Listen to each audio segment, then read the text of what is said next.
اللہ رب العالمین نے اہل ایمان کی صفات بیان کرنے کے بعد کافرین مختصراً 2 آیات میں ان کے متعلق بات کر دی، پھر مسلسل 13 آیات میں منافقین ان کے کردار مسلمانوں کے سامنے بیان کیے۔ اب اللہ رب العالمین تمام بنی نوع انسان کو، صرف اہل ایمان کو مخاطب نہیں کیا، تمام اہل اسلام کو مخاطب نہیں صرف کیا، پوری بنی نوع انسان کو مخاطب کیا ہے کہ یا ایھا الناس، اے لوگوں، کرو کیا تم؟ او بولو، اس کی عبادت کرو۔ کیوں عبادت کرو؟ اس کی وجہ یہ بیان کی کہ میں نے عبادت اس لیے کیا ہے، تمہاری تخلیق کے مقاصد میں سے یہ اہم ترین مقصد ہے جس وجہ سے تمہیں پیدا کیا ہے۔ وَمَا خَلَقْتُ الْجِنَّ وَالْإِنسَ، میں نے دنیا میں 2 مخلوقات، جن اور انسان، ان کی پیدائش، اس کا مقصد صرف اور صرف عبادت رکھی ہے کہ وہ میری عبادت کریں اور کوئی کام ان کے ذمہ نہیں کرے، صرف عبادت ان کے ذمہ رہے۔ جب انشاءاللہ پڑھتے ہوئے ہم قرآن مجید کو آگے جائیں گے تو چند آیات کے بعد ہی اللہ رب العالمین کہ قرآن کا یہ اسلوب ہے، کبھی کچھ واقعات کو آگے بیان کرتے ہیں، کبھی کچھ واقعات کو بعد میں بیان کرتے ہیں، کبھی اسی واقعات کو مختلف انداز میں مختلف پیراہن کے اندر بیان کرتے ہیں۔ یہ اسلوب اللہ رب العالمین کی ذات کا ہے۔ اللہ رب العالمین کہتے ہیں کہ فرشتوں کا جمگٹا ہے، سارے فرشتے جمع ہیں۔ اب اللہ رب العالمین سے ایک بات کر رہے ہیں کہ میں ایک نائب خلیفہ انسان اس کو بنانے والا ہوں۔ اب سارے یکدم ایک جملہ بولتے ہیں وہاں پہ، نحن نسبح، ہم کیا کرتے ہیں؟ تیری تسبیح بیان کرتے ہیں، تیری پاکی بیان کرتے ہیں۔ اب جو عبادت ہے، ذکر و اذکار ہے، تحلیل تمجید ہے، رکوع قیام سجود ہے، اس کے اندر ہم اللہ کی پاکی، اللہ کی کبریائی یہی بیان کرتے ہیں، یہی پڑھتے ہیں۔ اب فرشتوں نے کہا کہ اللہ یہ کام تو ہم کر رہے ہیں، پھر تو کیوں پیدا کرنا چاہتا ہے؟ اب اللہ رب العالمین نے فرشتوں کو کہا کہ انی اعلم، میں وہ کچھ جانتا ہوں جو تم نہیں جانتے۔ اب اللہ رب العالمین کہہ رہے ہیں اے انسان، تیری پیدائش سے پہلے یہ اعتراض آیا تھا کہ اگر عبادت ہے تو عبادت تو ہم آلریڈی کر رہے ہیں، تیری پاکی بھی بیان کر رہے ہیں، تیری تسبیحات بھی بیان کر رہے ہیں، پھر ایک نئی مخلوق، اس کی تخلیق، یہ کیوں ہے؟ اور اللہ کہتے ہیں میں نے بھی تجھے جب بنایا ہے، جب کوئی دنیا میں کوئی بھی پروڈکٹ مارکیٹ کے اندر لانچ ہوتی ہے تو اس کی افادیت کو، اس کے معاملات کو لوگوں کے سامنے رکھا جاتا ہے کہ یہ اس لیے ہم مارکیٹ کے اندر نئی چیز لے کے آ رہے ہیں۔ اب انسان کو جب اللہ رب العالمین نے رکھا نا، تو انسان کے متعلق ہم اس کو دنیا میں بھیج رہے ہیں الا لیعبدون، تاکہ یہ میری عبادت کرے۔ اب عبادت جس کے لیے ہمیں پیدا کیا گیا وہ ہے ہماری تخلیق کا مقصد۔ اگر انسان اپنی تخلیق کے مقصد کو بلا دینا تو وہ بالکل ختم۔ یہ موبائل ہمارے طلباء کے اندر اب اس موبائل پہ کوئی گیم کھیلتا ہے، کوئی یوٹیوب دیکھے گا، کوئی فیس بک، کوئی واٹس ایپ، کوئی مختلف فیچرز ہیں یوز کرے گا. لیکن اس موبائل کے بنانے کا میجر مقصد کیا تھا بنانے والے کا؟ جو سب سے پہلے آیا اس میں کیا تھا کہ یہ کال کرتا ہے، بات تمہاری کرواتا ہے. اگر یہ موبائل سارے فیچر پورے کر رہا ہو لیکن نمبر بلائیں آگے سے جواب نہیں آ سکتا، کسی سے بات نہیں کروا سکتا، موبائل زیرو ہے، ویلیو ختم ہے. یہی اللہ رب العالمین کی ذات انسان کی جو اہم چیز تھی، ذمہ داری تھی، مقصد تخلیق تھا، وہ تھا عبادت. اور اسی کو کہا یا ایھا الناس اعبدوا، اے لوگو تم میری عبادت کرو، جو تمہارا مقصد تخلیق ہے. اب انسان ہے نا، سارے کلمہ پڑھنے والے مسلمان پوری دنیا کے 1 ارب سے 2 ارب سے ٹھیک ہے. اب یہ سارے انسان جمع ہو جائیں، بڑے اس میں اولیاء بھی ہوں، بڑے نیک صالحین بھی ہوں، سارے مل جائیں نا، تو کسی بھی انسان سارے کے سارے مل کر صحابہ کرام رضوان اللہ علیہم اجمعین ان کے مقابلے میں نہیں آ سکتے.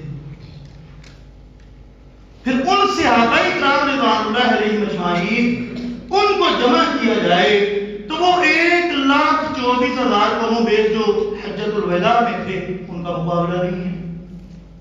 پھر اس سے آگے جائیں تو وہ 10,000 جو بیت اللہ کی طرف آئے تھے مکہ کو فتح کرنے کے لیے اللہ کے محبوب کے ساتھ، ان کا مقابلہ نہیں ہے.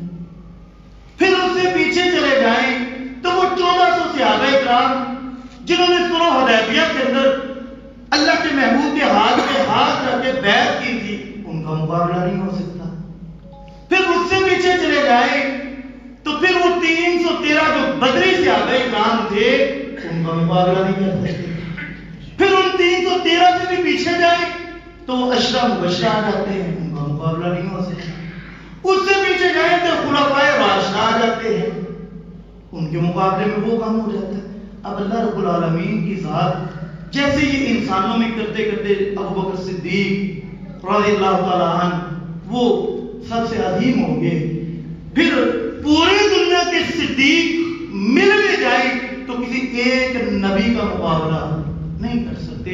اور سارے انبیاء علیہم السلام ان کے مقام مراتب اپنی جگہ پر ہیں، لیکن جن کو اللہ نے کہا نا یہ میرا خلیل ہے، یہ میرا صبی ہے، یہ میرا روح ہے، یہ میرا کلیم ہے، ان کا مقابلہ نہیں ہو سکتا.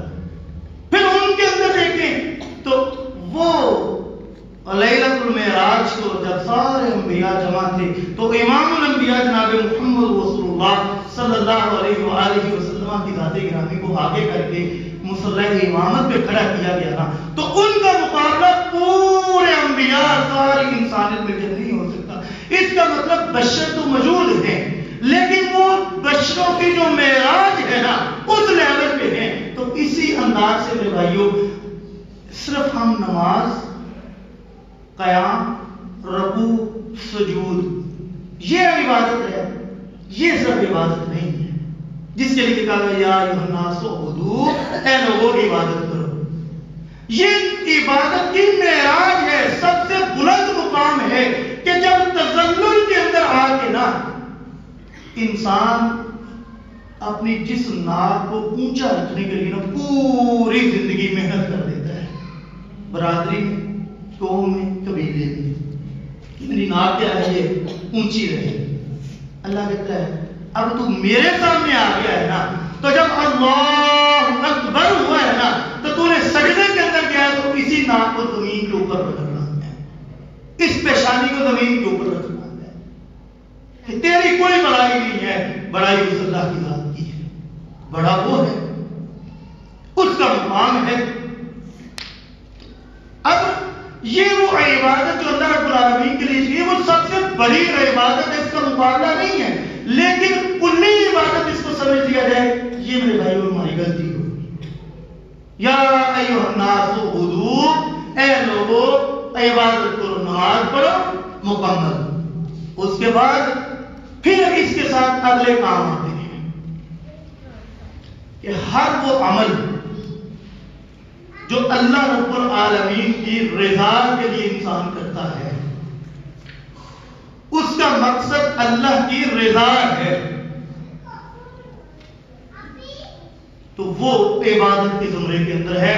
جب وہ نماز 5 وقت کی پڑھ رہا ہے، عقیدہ توحید پہ موجود ہے، پھر وہ انسان جا کے کاروبار دکان پہ مارکیٹ پہ بیٹھا ہے، حلال کی روزی کما رہا ہے، وہاں پہ بیٹھا ہے، وہ اس کے لیے عبادت اجر ہے۔ جب اللہ اکبر کی صدا آئی ہے پھر مسجد کی طرف آ گیا ہے، اس نے وہ عبادت بھی کر لی، وہ بھی کر لی۔ اللہ کہتا ہے یہ میں چاہتا تھا کہ انسان نمازی ہو، جیسے فرمایا کہ ان الصلاۃ تنہی عن الفحشاء والمنکر، بے شک نماز کسی سے روکتی ہے؟ بے حیائی سے، منکرات سے۔ اب میں نماز پڑھتا ہوں 5 وقت، لیکن جب میں گربان بھی جانتا ہوں تو برائیاں بھی شیطان کی کہیں بڑی زیادہ ہے میرے اندر، منکرات بھی بہت زیادہ ہے میرے اندر۔ اس کا مطلب کہ ڈوز غلط نہیں تھی، ڈوز ٹھیک تھی۔ اللہ نے کہا کہ اس کے لیے یہ ہے تمہارے لیے ویکسینیشن کہ تم نے یہ کرنا ہے، ان چیزوں سے بچ جاؤ گے۔ اب نماز پڑھنے کے باوجود میں ان سے نہیں نہ بچا تو مقصد یہ نہیں کہ نماز کے اندر کوئی غلطی تھی، اللہ کا کلام ٹھیک تھا، میری ادائیگی کے اندر غلطی ہوئی ہے، میں نے اس کے مقصد کو بھول گیا، میں نے سمجھا شاید قیام رکوع سجود یہ نماز تھی، نماز کے باقی معاملات کو میں بھول گیا، تو اس کا مطلب اس نماز نے مجھے وہ فائدہ نہیں دیا جس مقصد کے لیے اللہ نے اس عبادت کو رکھا تھا۔ اللہ کے محبوب علیہ الصلوۃ والسلام مسجد میں بیٹھے ہیں، اب ایک سوار آنے والا آیا، صحابہ کرام کہتے ہیں ہم نے دیکھا کہ یہ جو آیا ہے نا تو اس کے بال بھی کوئی گرد رود نہیں ہے، کوئی چہرے پہ بھی سفر کی تھکاوٹ وغیرہ کے آثار نہیں ہے، جو اس نے لباس پہنا ہے بالکل پیور وائٹ ہے، اس کے اوپر بھی کوئی گرد و غبار نہیں ہے۔ تو اس سے مراد یہ ہے کہ یہ دور سے نہیں آیا، اگر دور سے آتا گرد و غبار بھی ہوتی، کوئی سلوٹیں بھی ہوتی، تو وہ تو ان چیزوں سے پاک ہے۔ لیکن جو اگر ہمارے مدینے کا ہوتا تو ہمیں سمجھ آ جاتی کہ یہ قرآن ہے، لیکن نہ ہمارے علاقے کا ہے، نہ اس کے اوپر سفر کے معاملات ہیں، لیکن ہم دیکھ رہے ہیں وہ چلتا چلتا چلتا چلتا وہ آگے استاد کے اپنے بالکل قریب بیٹھ کے امام الانبیاء جناب محمد رسول اللہ صلی اللہ علیہ وسلم اور آپ علیہ السلام کے یہ تھائی کے ساتھ تھائی لگا کے دو زانوں پہ بیٹھ کے بالکل تو اپنے ہاتھ ایسے رکھ کے نا تو کہتے ہیں اے محمد صلی اللہ علیہ وسلم، اسلام کس کو کہتے ہیں؟ ہمارا اسلام کس کو کہا گیا؟ اللہ کے نبی نے بتایا کہ یہ جو چیزیں اسلام کی ہیں۔ ایمان کیا ہے؟ یہ چیزیں ایمان۔ اب وہ کہتے ہیں صدق تھا، آپ نے سچ کہا ہے۔ صحابہ کرام کہتے ہیں بڑے حیران ہوئے کہ اگر تو یہ اسٹوڈنٹ ہے تو سوال کیا نا تو یہ کیا کہنا چاہیے تھا؟ جی مجھے سمجھ آ گئی ہے، میں یہ پوچھنا چاہتا ہوں، اب اس کا بھی مجھے آنسر دے دیں، سمجھا دیں۔ لیکن یہ کہتے ہیں صدق تھا، آپ نے سچ کہا ہے، اس کا مطلب اسے جواب پہ نہیں پتا ہے، اسی لیے تو کہہ رہا نا کہ بھئی آپ درست جواب دے رہے ہیں۔ کہتے چلتے چلتے آیا کہتے مل احسان، احسان کیا ہے؟ تو اللہ کے محبوب نے فرمایا ان تعبد اللہ، یہ کہ تو اللہ کی عبادت کرے، کأنک تراہ، جیسے کہ عبادت کرتے ہوئے تو اللہ کو اپنے سامنے دیکھ رہا ہے۔ وَإِلَّمْ يَرَ، اگر تیرے اندر یہ خشیت للہیت پیدا نہیں ہوئی کہ تو اپنے سامنے اپنی آنکھوں سے اللہ کو دیکھ رہا ہے، تو پھر کم از کم تیرے اندر یہ ہونا چاہیے وَهُوَ يَرَى، وہ اللہ کی ذات تجھے ضرور دیکھ رہی ہے۔ اب یہ عبادت یہاں سے آئے کہ عبادت جو کہی گئی نا کہ کس طرح کرنی ہے، وہ یہاں سے آئے کہ اس طرح عبادت کرو گے تو تمہارا عبادت کا مقصد پورا ہو جائے گا، اللہ کو سامنے دیکھتے ہوئے۔ اب کیا نماز کے اندر صرف اللہ کو دیکھنا ہے؟ جب میں کاروبار کر رہا ہوں، جب میں سود لین دین کر رہا ہوں، دھوکہ دہی کر رہا ہوں، رشتہ داریاں کاٹ رہا ہوں، ہمسائے کے حقوق سے بھاگ رہا ہوں، بہن بھائیوں سے لا تلقین کر رہا ہوں، پھر ہر ایک سے چھپ چھپا کے اکیلا ہو کے گناہوں کی دلدل کے اندر جا رہا ہوں، تو کیا میں یہ دیکھتا ہوں کہ ساروں سے چھپ کے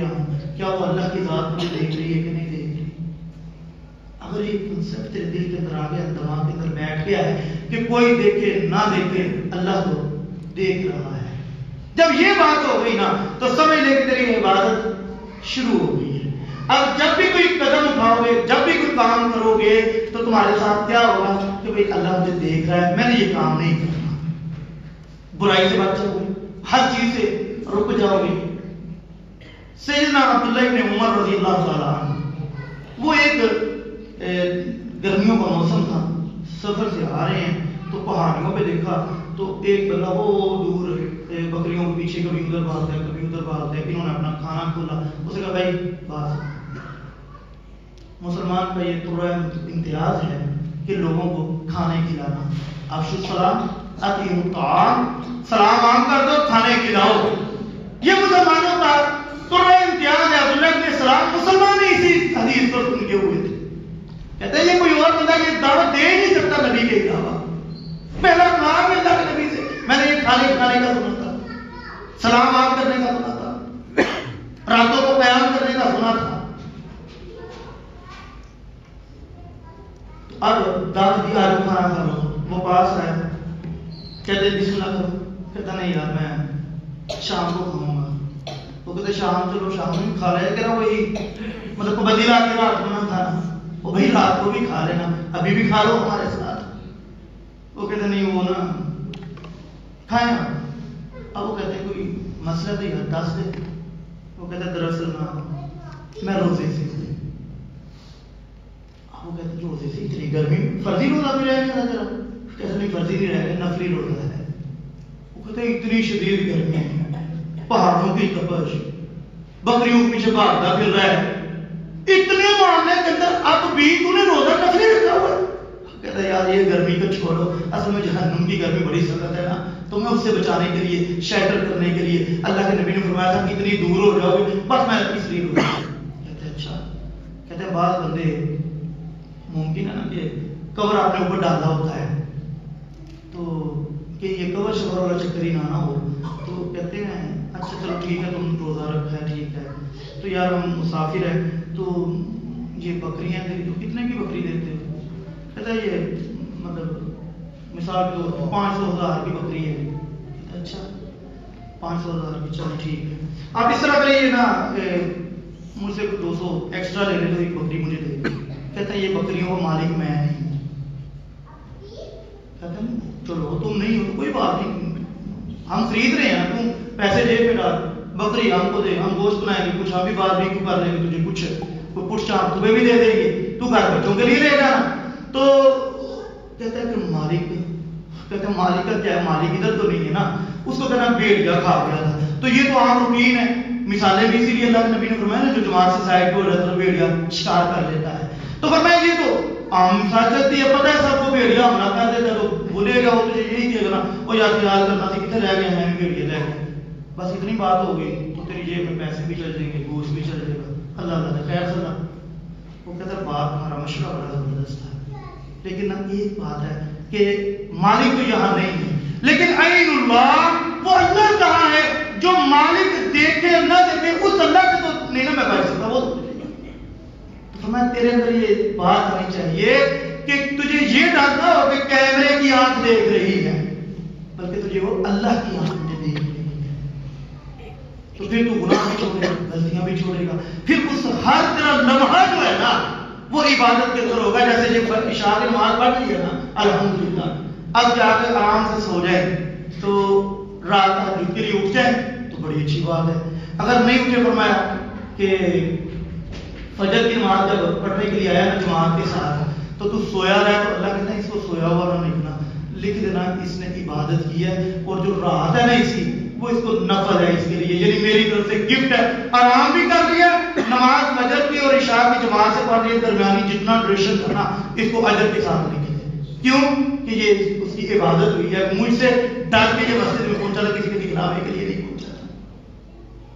تو فرمایا یا ایھا الناس اعبدوا، اے لوگوں عبادت کرو ربکم، اپنے رب کی، وہ رب خلقکم جس نے تم کو پیدا کیا ہے، تخلیق کیا ہے. قرآن کی پہلی وحی ہی خلق سے اقرأ بسم ربک الذی خلق، پڑھیے اس اللہ کے نام کے ساتھ جس نے تجھے پیدا کیا ہے. یہ تعارف کروایا کہ میں وہ ذات ہوں جس نے تمہیں پیدا کیا ہے. اور صرف تمہیں پیدا نہیں کیا، والذین من قبلکم، جو تم سے پہلے تھے نا، تمہارے باپ دادا جتنے بھی، ان کو بھی میں نے پیدا کیا تھا. اچھا ٹھیک، یعنی مجھے بھی پیدا کیا، میرے باپ دادا کو بھی پیدا کیا، اس کے بدلے میں تیری عبادت کروں. اللہ کہتا نہیں، یعنی انسان کام کرتا ہے، میں کہیں پہ مزدوری کرنے جاؤں، جاب کروں تو پہلے میں کیا کرتا ہوں؟ کام کرتا ہوں. اگر ماہانہ مجھے سیلری ملتی ہے تو پہلے مہینہ میں نے کام کیا، پھر وہاں سے نہیں ملا ہوگا، مہینے کے بعد مجھے سیلری مل جائے گی. کہیں میں ڈیلی ویجز پہ جا رہا ہوں تو صبح گیا ہوں 8 بجے، 4 بجے 5 بجے چھٹی ہوئی ہے، پھر انہوں نے مجھے رات میں پیمنٹ کر دی، یہ تمہاری پیمنٹ پہلے نہیں ہوتی. تو کہتا اچھا اس لیے میں عبادت کروں کہ مجھے اور میرے ماں باپ کو پیدا کیا ہے تو اس کے بدلے میں نے عبادت کرنے لگا. نہیں، اگر بدلہ مانگتا نا، میں بدلہ مانگتا تو پھر یہ تھا کہ الذی جعل لکم الارض فراشا، میں وہ ہوں جس نے تیرے لیے زمین کو فرش بنا دیا، والسماء، اور آسمان کو بناء، چھت، وانزل من السماء، اور میں نے نازل کیا من السماء، آسمان سے، ماء، پانی کو، فاخرج به، اور پس نکالا اس پانی کے ساتھ، من الثمرات، پھلوں سے، رزقا لکم، تمہارے لیے رزق. فلا، پس نہ تم، تجعلوا، بناؤ، للہ، اللہ کے لیے، اندادا، شریک، وانتم تعلمون، اور تم جانتے ہو. میں اس لیے نہیں کہہ رہا میری عبادت کرو، میں نے تمہیں پیدا کیا، تیرے باپ دادا کو پیدا کیا تو اس کا بدلہ مجھے چاہیے. اور یہ تو پیدا کرنے کی بات ہے نا، جب تیرا باپ دادا بھی نہیں آئے تھے تو اس سے پہلے میں نے کیا کیا تھا تیرے لیے؟ آسمان بنا دیا تھا، چھت، زمین بنا دی تھی فرش کے طور پہ، آسمان سے پانی نازل کے تیرے لیے پھل بنا دیے تھے. وہ اتنا کچھ پہلے کر چکا ہوں، ایڈوانس دے چکا ہوں. تو یہ سمجھ رہا ہے شاید میں اس لیے کام کروں گا، میں ابھی کروں گا تو مجھے ملے گا. اللہ کہتا نہیں، تیرے سے پہلے میں یہ کام کر چکا ہوں، تیرے لیے انعام پہلے سے تمہیں دے چکا ہوں. میں اس لیے عبادت کر رہا ہوں لعلکم تتقون، تاکہ تو بچ جائے، تیرا فائدہ ہے اس میں. حدیث قدسی ہے کہ امام الانبیاء علیہ السلام، اللہ تعالیٰ کہتے ہیں پوری انسانیت ایک گراؤنڈ میں، ایک جگہ پہ جمع ہو جائے گا اور کیا کہے کہ ہم اللہ کو نہیں مانتے، ایک بھی نہیں رہ گیا جو کہتا نہ مانتا ہوں. اللہ کہتا ہے اتنا سا بھی میری ربوبیت میں، الوہیت میں، میری ملوکیت میں کوئی فرق نہیں پڑا. اور سارے کے سارے مل کے اکٹھے ہو کے کوئی دنیا میں ایک بندہ بھی میرا انکاری، کافر، منافق، مشرک نہ رہ جائے، سارے مومن ہو جائے. اور اللہ کہتا ہے وہ جی ہم تیری عبادت بھی کرتے ہیں، تجھے مانتے بھی ہیں. اللہ کہتا ہے اتنا بھی رائے کے دانے کے برابر بھی میری الوہیت کو، عبودیت کو بڑھا نہیں سکتے. جب مجھے تمہاری عبادت سے فائدہ نہیں، میں تو اس لیے کہہ رہا ہوں لعلکم تتقون، تاکہ تو بچ جا، تیرا فائدہ ہے اس میں. میں تو تیرے فائدے کے لیے کر رہا ہوں، تو اپنی طرف جا رہا ہے. نہیں، یہ تیرا فائدہ ہے لعلکم تتقون، تو بچ جائے، تو متقی بن جائے، تو جہنم کی ہولناکیوں سے، عذابات سے بچ جائے، دنیا کی رسوائیوں سے بچ جائے. اگر تو ایک سجدہ جو میرے لیے تیرے یہ گران گزرتا ہے نا، اگر تو یہ گران سجدہ کر لینا 1000 سجدوں سے تجھے نجات دیتا ہے. صرف میرے در پہ آ جا، مجھ کو اللہ اکبر کہہ کے صحیح طرح پوری عبادت میری کر لے، میری مان کر اپنی زندگی بنا لے. پھر اللہ رب العالمین کہتے تم دنیا میں ہو نا، دنیا میں تو دنیا میں کسی کو کوئی بندہ کوئی چیز دے نا تو وہ واپس ضرور سے کرتا ہے. تو کہتا نہیں کہ ایڈا بھی میرے یار نہیں ہے، انہیں منو دیتا ہے تو میں بھی ہوں، کوئی نہ کوئی لٹانا تو ہے. یہ دنیا میں اصول ہے. تو اللہ تعالیٰ کہتا ہے میرا نہیں ملا تو دنیا میں میرے لیے اپنی خواہش رد کر کے آ جا. آخرت میں تجھے وہ چیزیں مما یشتہی جو تیری خواہش ہوگی وہاں پہ میں پوری کر دوں گا. دنیا میں میری خواہش مان کے آ جا، جو میں کہتا ہوں میری بندگی کے اندر آ جا، بندہ بن جا، پورا بندہ. جیسے ہم کوئی غلطی کرتے ہیں نا، استاد ہو، والدین ہو، تو بچوں کو کیا کہتے ہیں؟ تو بندہ بن جا بھائی، کہتے ہیں اتنا ٹھیک نہیں، تو اللہ تعالیٰ کہتے ہیں اے لوگو، منافق ہو، کافر ہو، تین ہی گروہ بھی پڑے ہیں نا ہم نے مدینے کے، مومن، منافق اور کافر، تین گروہ پڑھے ہیں ہم نے. تو اللہ نے پھر اب تینوں کو کہا کوئی مومن تو مومن ہی ہے نا، لیکن اب اجتماعی طور پہ کہا سارے بندے بن جاؤ، پوری طرح ٹھیک کام کرنا شروع کر دو. اور وہ ٹھیک کام کیا ہے؟ فَاعْبُدُوا رَبَّكُمُ الَّذِي خَلَقَكُمْ، اپنے رب کی عبادت کی طرف آ جاؤ، پلٹ آؤ اس راستے کی طرف جو آدم علیہ السلام سے لے کر محمد رسول اللہ صلی اللہ علیہ وسلم تک یکساں پیغام آیا ہے نا، وہ میری عبادت کے لیے آیا ہے. اب عبادت کرو تم. اب اس عبادت کے اندر فرمایا کہ میں نے تمہیں پیدا کیا ہے، تم سے بہنوں کو پیدا کیا ہے. اور پھر اللہ رب العالمین آگے کہتے ہیں الذی، وہ ذات جعل لکم الارض فراشا، جس نے تمہارے لیے بنایا ہے زمین کو فرش. اب زمین جو فرش بنی ہے نا میرے بھائیوں، اب جتنے بھی کنسٹرکشن والے، جتنے بھی انجینئرنگ، جتنے بھی یہ بلڈنگ بنانے والے، سارا معاملہ اچھا فرش بنائیں گے، ماربل بنائیں گے، اتنی اس کی لیمٹ ہے، اس کے بعد اسے کیمیکل ڈرائی کروانی پڑے گی، یہ کریں گے، وہ کریں گے، اتنے انچ کا ماربل لگا دو، اتنے انچ کا لگا دو، جہاں پہ زیادہ لوگوں کی آمد و رفت ہے تو یہاں پہ جناب اتنے انچ کا لگنا چاہیے. موٹائیاں دیکھتے ہیں. اللہ کہتے ہیں جب انسان کو بنایا ہے، اس کے لیے زمین کو فرش بنایا ہے نا، تو میں نے فرش بنایا ہے، ایسا زبردست فرش بنایا ہے، آج تک اس کو دوبارہ صحیح کرنے کی ضرورت نہیں پڑی، مرمت کرنے کی ضرورت نہیں پڑی.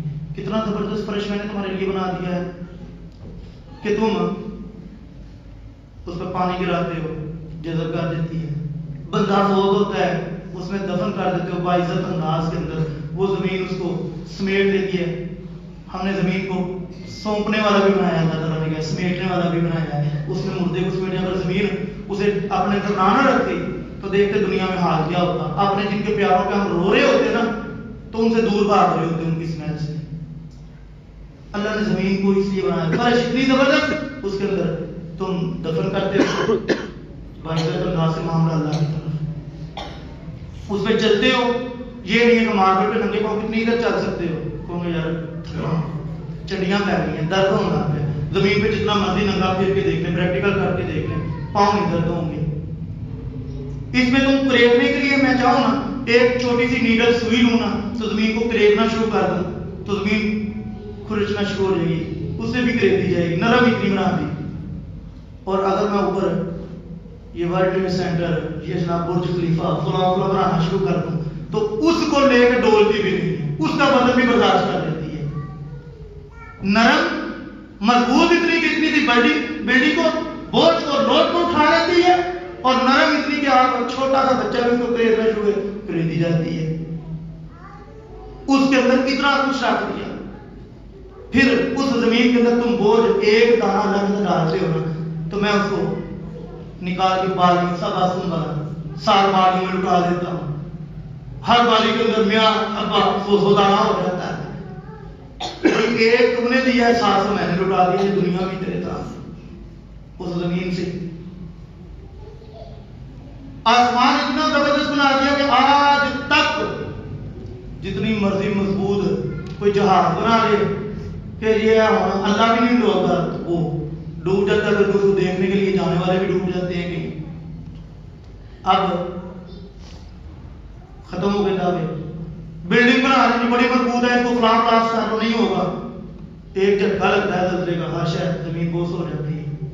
آج تک سنا ہے کہیں پہ کسی نے، میرے بھائی نے، لو جی وہ فلاں جگہ پہ آسمان گرا ہے تو انہیں بندے بنا دو، ایکسپائر ہو گئی. کبھی بھی نہیں سنا. اللہ کہتے میں نے ایسا زبردست چھت بنائی ہے وہ گر ہی نہیں سکتی. کبھی نہیں دیکھا اس کو مرمت کرنے کی ضرورت پڑی ہو. پھر بغیر ستونوں کے، بغیر پلر، بغیر بیم، کسی چیز کے وہ چھت اتنی بڑی پوری دنیا کو سمیٹے ہوئی ہے. وہ چھت تمہارے لیے بنا دی ہے. اب اس چھت کے نہ گرنے کا مسئلہ نہ کچھ، اور کاریگری خوبصورتی اتنی ہے کہ تو دیکھ اللہ بیٹا اس کی طرف کوئی نقص ملتا ہے نہیں ملا. اچھا دیکھ کے تھک گیا نا، نہیں کوئی شے نہیں ملی. اللہ کہتا ہے اچھا سو مرضی الباس رکھ کر رکھی. اگر تجھے ریفیئر کرنا دیکھ رہا کوئی تجھے کوئی بھی کمی کوتاہی مل جائے. کتنا زبردست میں نے بنایا ہے کوئی بنا؟ یہ تیرے لیے میں نے بنایا ہے. پھر اس سے آسمان سے میں نے پانی کو نازل کیا. وہ پانی بے شک یہ بارش کی شکل کے اندر ہے. کتنا زبردست نظام ہے. اللہ نے کیسا رکھا کہ پانی کو بھیجا ہے. کہاں سے گیا؟ یہ نیچے سے گیا نا اوپر بخارات کی شکل کے اندر. تو برفوں پہ پڑتا ہے تو برف باری شکل ہو جاتی ہے. کبھی یہ ژالہ باری کی شکل میں آ جاتا ہے. تو اگر پورے بلاک کے اللہ پانی کے تھلے سے شروع کرنا بچتا اللہ نے اس کو پانی کو قطرہ و قطرہ خوبصورت انداز نیچے بھیجا. زمین اس کو جذب کرتی ہے. اس میں سے تمہارے لیے رزق لکم تمہارے لیے پھل نکالتی ہے. اللہ کہتا ہے کتنا زبردست میں نے نظام رکھا. تو ذرا دیکھ تو صحیح نا. تو میرے ساتھ ایسے ہی 313 کو لے کے بیٹھا ہوا ہے مکہ میں کھڑا کر کے. کہیں عیسیٰ علیہ السلام کو میرے مقابلے میں لے کے میرے اولاد بنا کے کھڑا کیا ہوا ہے. کہیں عزیر کو لے کے بیٹھا ہوا ہے. کہیں فرشتوں کو میری بیٹیاں گردان رہا ہے. کہیں پہ کوئی کنسرٹ لے کے بیٹھا ہے. کہیں پہ کوئی کنسرٹ لے کے بیٹھا ہوا ہے. ذرا دیکھ تو صحیح کہ اس آسمان سے پانی میں نے نازل کیا ہے. جو زمین تیرے لیے فرش بنائی ہے اس کو کھود کے چھوٹا سا کیارا بنا کے چھوٹے سے خطے کے اندر یہاں پہ انار لگا دے, وہاں پہ انگور لگا دے, وہاں پہ سیب, وہاں پہ کیلا, وہاں پہ آم کے درخت لگا. پانی سب کو سیم ایک ہی دے. ایک ہی زمین, ایک ہی پانی, ایک ہی علاقہ, ایک ہی باغ. جب دیکھے گا پھل کا کلر بھی علیحدہ ہے, ذائقہ بھی علیحدہ ہے, پانی اس نے وہی پیا ہے. اللہ کہتا ہے کوئی دنیا میں ایسا جو اس طرح کا کام کر سکے؟ اللہ کہتا ہے جب نہیں کر سکتا تو پھر فلا تجعلوا پس نہ تم بناؤ للہ اللہ کے لیے اندادا شریک وانتم تعلمون. میں یہ ایسے نہیں کہہ رہا جیسے کہتے ہیں نا ہاں فرعون ہے کوئی تیرے کو جواب. اگلا کیا کہتا ہے؟ میں کوئی جواب نہیں. گل ٹھیک ہے بڑی. تو اللہ نے کہا جو میں نے تجھے دلیلیں دی ہیں تیرا کوئی کرنے والا نہیں. کوئی نہیں یہ کہہ سکتا میں نے انسان کو پیدا کیا ہے. یہ تم اس کے ذمہ لگا سکتے ہو نہیں جی فلاں بیٹے دے دیتا ہے, فلاں بیٹیاں دے دیتا ہے. یہ تو تم جھوٹ موٹ لگا سکتے ہو. پیدا کا تصور نہیں دے سکتے. پیدا بھی انہیں کی تھے.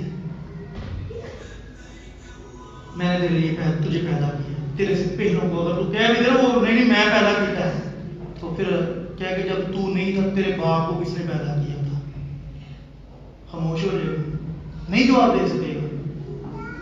پھل ہے تیرے سامنے آئے ہیں. کوئی ہے پانی کے ساتھ اس طرح کا کام کر سکتے؟ ایک ہی پانی پی, اتنے کلر پھول لگا دو, سب کی خوشبو علیحدہ ہو جائے گی, سب کے کلر علیحدہ ہو جائیں گے, سب کا اسٹائل علیحدہ ہو جائے گا. پانی وہی پیا تھوڑی سی جگہ پہ.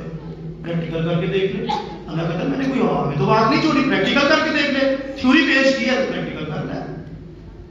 اب جب یہ سارا کر کے تجھے کچھ نہیں نہ ملا تو پھر سیدھی طرح اس بندگی کی طرف آ جا. اب دوسروں کے سامنے سجدے نہ کر, دوسرے کے لیے تعظیمن نہ جھک, دوسرے کے لیے نظر و نیاز نہ دے, دوسرے کے لیے جو ہے صدقہ ہے جو ہے پیسہ اور ساری چیزیں نہ کر. یہ ساری چیزوں کا عبادت کا, قیام کا, رکوع کا, سجود کا, نظر کا, نیاز کا, خرچ کا, اخراجات کا, ہر معاملے کا حقدار کون ہے؟ وہ اللہ جو تمہارا رب تھا اس کی طرف چلا تھا. پھر اللہ تعالیٰ کہتے ہیں اب یہ اتنی زبردست دلیل سننے کے بعد اتنے معاملہ سنے ہمیں گل تو ٹھیک ہے جو کیا ہے گل ٹھیک ہے لیکن آئی تو محمد صلی اللہ علیہ وسلم کے تھرو ہے تو کتاب تو یہ بات جو ہو رہی ہے وہ بھائی انہوں نے خود بنا دی ہے خود.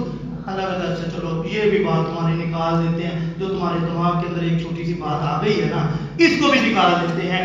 وہ کیا ہے؟ فرمایا وَإِن كُنتُمْ اور اگر ہو تم فی ریب مما شک کرتے اس چیز میں نزلنا جو ہم نے نازل کی ہے علی عبدنا اپنے بندے پر فاتو بس تم لے آؤ بسورہ کوئی ایک سورت. یہ 114 ہے تو ایک لے گیا.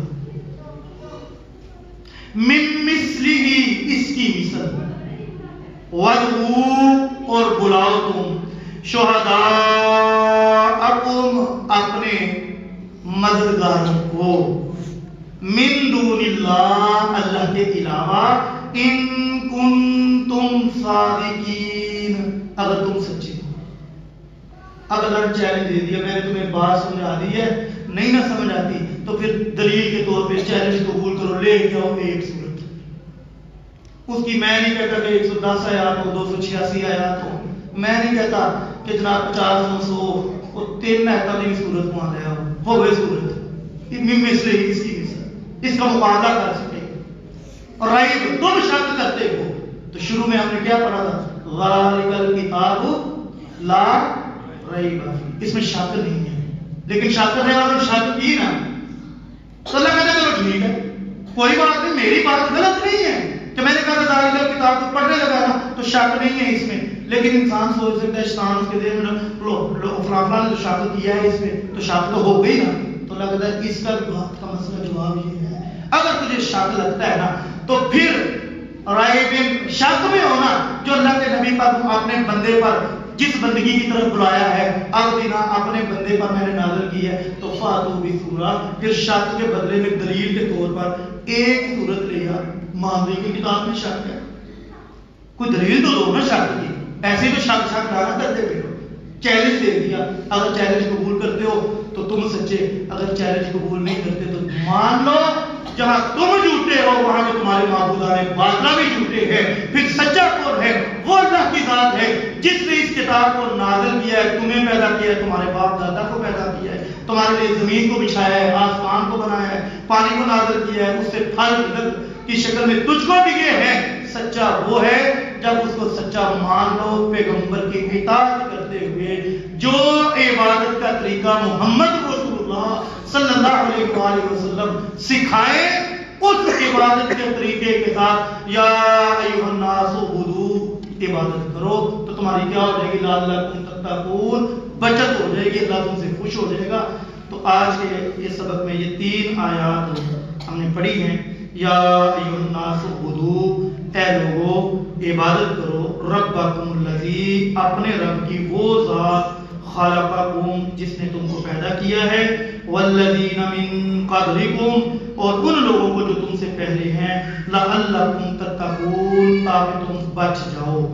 الذی وہ ذات، جعل لکم الارض فراشا جس نے بنایا ہے تمہارے لیے زمین کو فرش، والسماء بناء اور آسمان کو چھت، وَأَنزَلَ مِنَ السَّمَاءِ مَاءً اور نازل کیا ہے آسمان سے پانی، فَأَخْرَجَ بِهِ پس نکالا اس پانی کے ساتھ، مِنَ الثَّمَرَاتِ پھلوں کی شکل میں، رِزْقًا لَكُمْ تمہارے لیے رزق، فَلَا تَجْعَلُوا پس نہ تم بناؤ، للہ اللہ کے لیے، اندادا شریک، وَأَنْتُمْ تَعْلَمُونَ اور حقیقت کو تم جانتے ہو. وَإِن كُنتُمْ اور اگر ہو تم، فِي رَيْبٍ مِّمَّا شک کرنے اس چیز میں، نزلنا جو نازل کی ہم نے، عَلَىٰ عَبْدِنَا اپنے بندے پر، فَأْتُوا پس تم لے آؤ، بِسُورَةٍ کوئی صورت، مِن مِثْلِهِ اس کی مثل، وَادْعُوا اور تم بلاؤ، شُهَدَاءَکُمْ اپنے مددگاروں کو، من دون اللہ اللہ کے علاوہ، ان کنتم صادقین اگر تم سچے ہو. صدق اللہ العظیم.